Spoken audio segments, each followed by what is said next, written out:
அடுத்த ஆண்டு நடைபெறும் IPL தொடருக்கான மெகா ஏலம் கடந்த 2 தினங்களாக சவுதி அரேபியாவில் நடைபெற்று முடிந்தது. இதில் களத்தில் இருக்கும் 10 அணிகளும் தங்களுக்கான வீரர்களை நல்ல விலைக்கு ஏலம் எடுத்தனர். ஒவ்வொரு தொடரின் போதும் வீரர்கள் களத்தில் எந்த அளவுக்கு விளையாடுகிறார்களோ அதையும் தாண்டி ஏலத்தில் முக்கிய வீரர்களை தேர்வு செய்து எடுப்பதுதான் சாமர்த்தியம். இதுவும் ஒரு அணியின் வெற்றி தோல்வியை தீர்மானிக்கும் காரணியாக இருக்கிறது.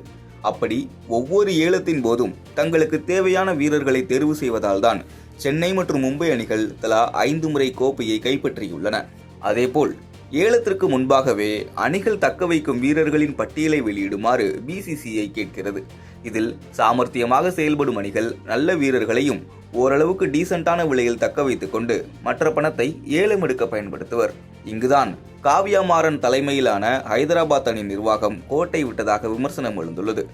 ஆம், Pat Cummins, Nitish Reddy, Abhishek Sharma, Travis head மற்றும் ஹென்ரிச் கிளாசன் ஆகிய 5 வீரர்களை 75 கோடிக்கு தக்க வைத்தது ஹைதராபாத் அணி. மீதமிருந்த 45 கோடியை வைத்துக் கொண்டு ஏலத்திற்கு சென்ற அந்த அணி சிறப்பான வீரர்களை ஏலம் எடுக்க திணறியது. ஒரு அணி அதிகபட்சமாக 25 வீரர்களை ஏலத்தின் போது எடுக்கலாம் என்ற போது மொத்தமாக 20 பேரை எடுக்கவே திணறியது SRH. தக்க வைக்கப்பட்ட வீரர்களை தாண்டி இஷான் கிஷனை மட்டும் அதிகபட்சமாக 11.25 கோடிக்கு ஏலம் எடுத்தது. கடைசியில் 20 லட்சமே கையிருப்பாக இருந்ததால் யாரையும் ஏலம் எடுக்க முடியவில்லை. ஆம், ஏலத்தில் வீரர்களின் குறைந்தபட்ச விலையே 30 லட்சமாக இருக்கிறது.